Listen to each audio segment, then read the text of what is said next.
The dust of the Sundance Valley tasted like home and hardship. For me, Sam Coulter, it was the taste of inheritance. The problem wasn't the drought, but the Sundance Vista development that had bloomed on my border, with its manicured lawns and an HOA president named Brenda. The fight was over a simple pine gate.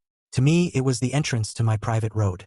To them, it was a blockage of a scenic easement that existed only in their paperwork. The first time I found it smashed, I was furious. The tire tracks were from a luxury SUV. I knew who. I confronted Brenda in their glass-walled clubhouse. "That gate is on my land," I said, my voice tight. She offered a smile as fake as her tan. "Our residents have a right to access the vista, Sam. That old thing is a hazard. You'll be getting a fine." The fines piled up. I built a heavier gate.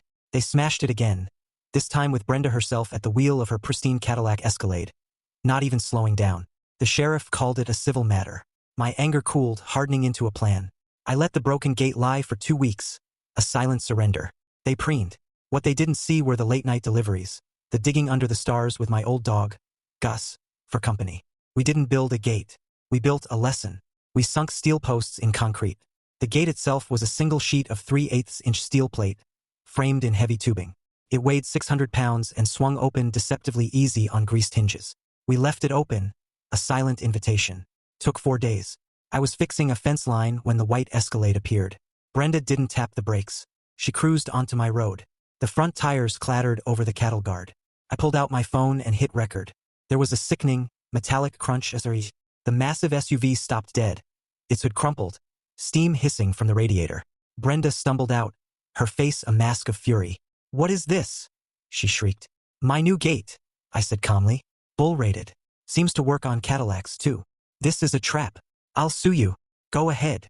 I nodded to the road where Sheriff Miller's truck was pulling up, right on cue. "But you're trespassing. Again." Brenda pointed a shaking finger. "We have an easement." The sheriff tipped his hat, looked at the wreck, then at the pristine steel and grinned. "That's some gate, Sam." "It's on my land," I said, pulling a letter from my pocket. "And that easement? The county survey shows it was only ever proposed.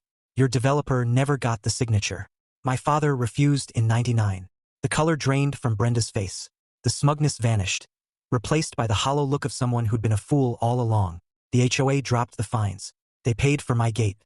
Brenda moved away. The steel gate still stands, open for friends, closed to thieves. Sometimes the old ways, strong steel and clear titles, are the only answer to a modern kind of tyranny. And the most satisfying sound is the crunch of entitlement meeting an immovable object.